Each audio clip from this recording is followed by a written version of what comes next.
I think is here, are here, whatever. Most of you are here already. Let's work with you more one-on-one.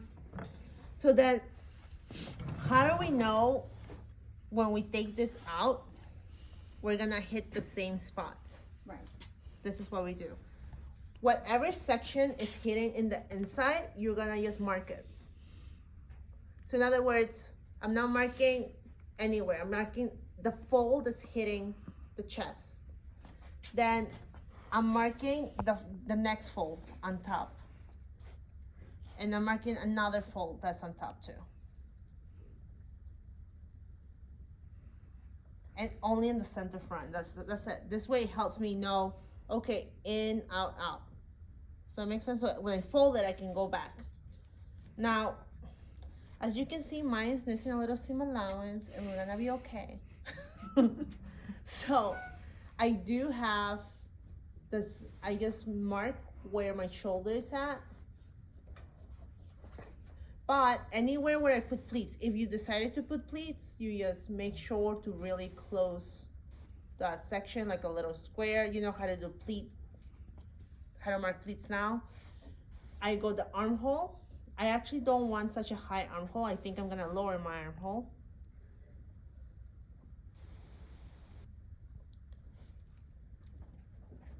And that's that. I'm missing a little bit, and that's okay, because I'm gonna add it in a little bit. And then I'm gonna mark my waist. Now, even before you mark it, guys, you need to make sure that this section, the center, is matched with the center front. I noticed some of you, they're not, also the other part too, you notice how flat mine is? That's how you should go. Whatever you're doing, even if this is lower, this section needs to be flat. This waist needs to be slashed. It needs to mold around. You notice? And there's no pulling, there's no drag lines. So we're gonna take this out.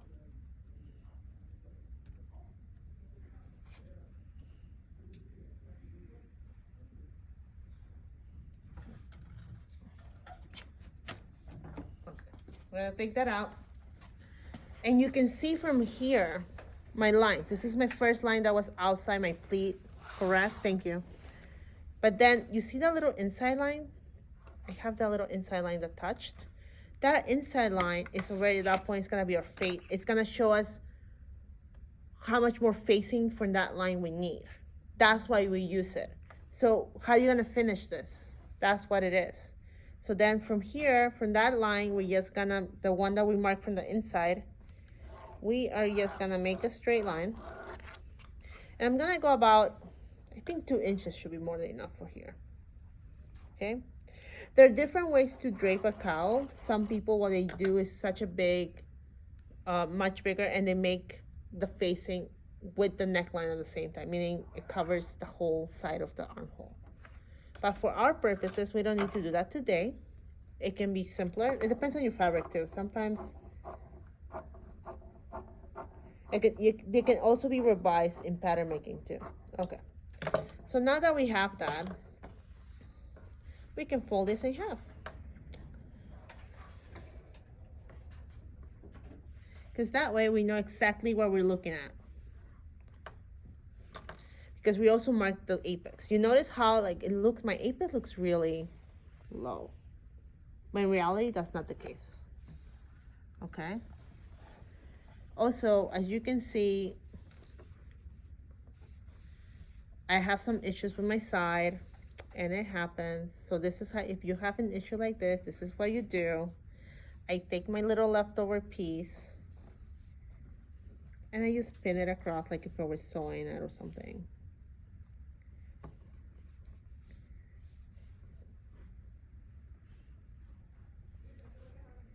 And I'm just gonna mark it again later on. So let's just say you need a matching piece again, because like me, hold on a second, that's not right. Like me, let's just say you have a little square missing. Mine's like 2 inches. So what I'm gonna try to match is the grains. You're not just gonna do a straight grain with straight grain. You're gonna make sure to do bias with bias. So here is, you're gonna find the bias again. and you're just gonna match the bias, and that's it. And I'll just pin it.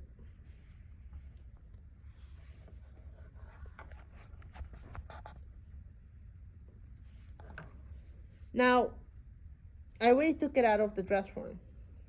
What happens if I want to find where my seam allowance is at? I can just put it back. And since I know my apex, this is why I always tell you to mark your apex. This is me showing you how to fix things right now. Because, you know, professor sometimes makes mistakes too. And I just pin this really quickly, my bias, in my side, in my center front. And I just mark it at this point. You see that? Ta-da! Not that much difference now because I already pinned it. And this matches this side too. So we're good. And I just mark it really quickly. I don't need to put everything. Okay, perfect. Done and done. And now I can use that guideline. Okay, so after we fold it, now that I fixed it, kinda, it's gonna look better, guys. That's my apex, yay. And this is where my waist ends. I'm gonna drop my armhole 1/2 inch. You can drop your armhole up to 1 inch. Because think about it. Do you want your cowl and your dress to be right here? It doesn't look cute. Like where we usually mark it Yeah, down. exactly. That's a normal armhole. Or do you want a little lower so it looks sleeveless? That's where I'm going. Even going lower than this black mark line? Mm-hmm. Just a little bit. Because right now, this to me is a normal armhole. Think about it. Do you want, it's going to end right here. It's not going to look cute. So just 1/2 inch should be more than enough. And that's what I'm gonna do. I'm just gonna take my ruler and gonna blend my armhole to that 1/2 inch. I square it out 1/4 inch straight like we always do.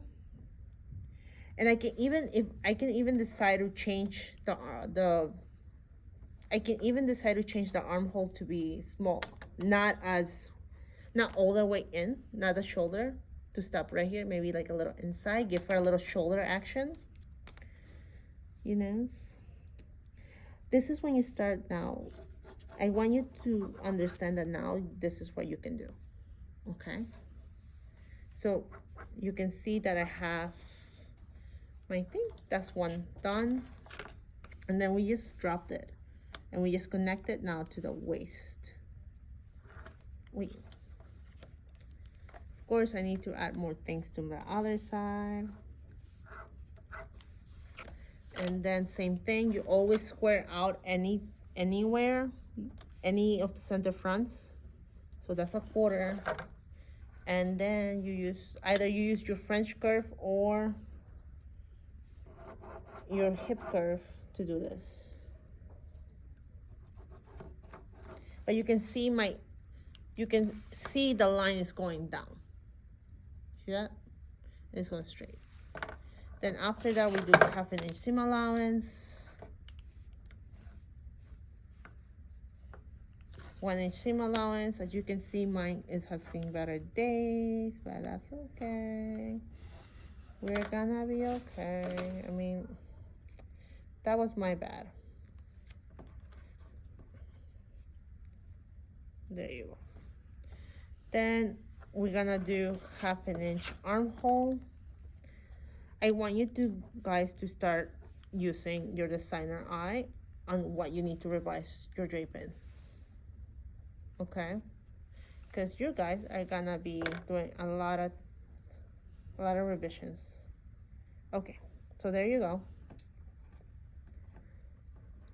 I always fold my pleat correct before I start tracing it. And we know that's my folded. That's also my fold too. Because this one is close to the skin, this line. But then this is your first fold. Does that make sense? You have the the section of the skin that closes, and then it folds into it. So that's where I go. Your shoulder looks straight, doesn't have a shape because it doesn't. It's very tiny. And because I don't have that much fabric, I'm just doing 1/2 inch seam allowance. Your shoulder should be 1 inch. But for my purposes, I'm just doing 1/2 inch.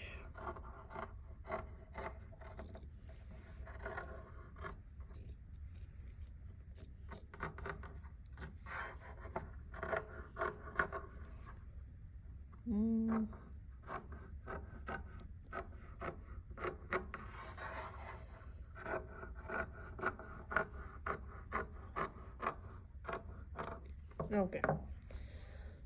So now you can see that this is the only thing that you need to make sure of is, let's just make sure that we are tracing where pleats are at correctly on the other side.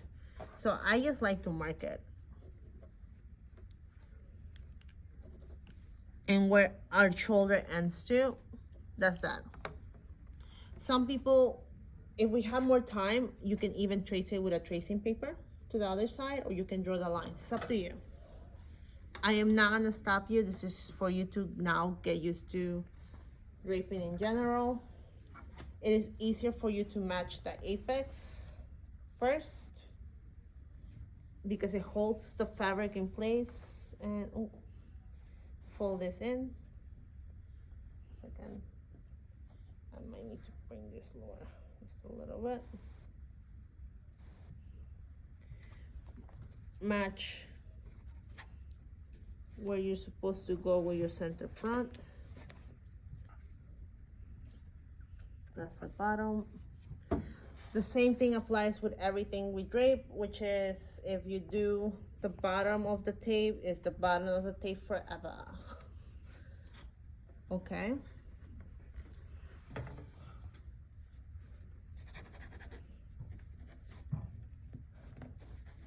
And then make sure, like, I know it looks weird because it feels like it's crooked, your center front, but it's not.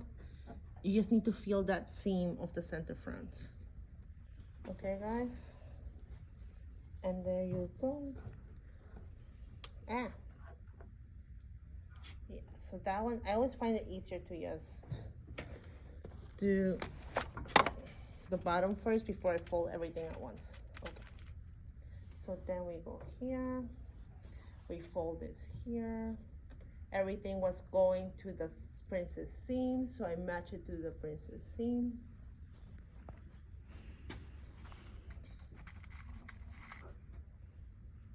So you guys can see it.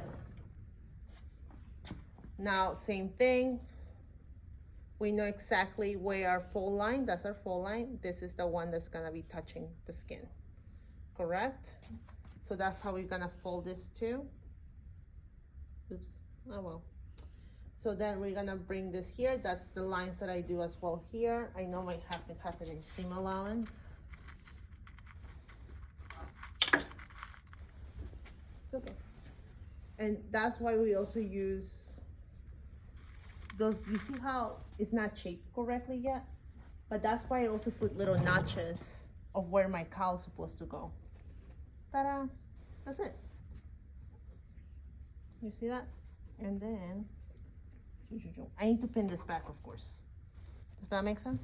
That's why you mark it. It just helps you know when to fold it. That's it. It's very straightforward, but it's just a little, it's more technique now. You notice that my armhole is dropped and it looks better. She looks cuter. I even brought it in a little more in the shoulder. She looks more like a dress now. But remember, when we do the back, whatever we do to the front, we do to the back. So if I go in half an inch, I have to go in on the back half an inch. Same thing. Okie dokes. This is where we stop here. Now we're gonna do the back and bias. Okay?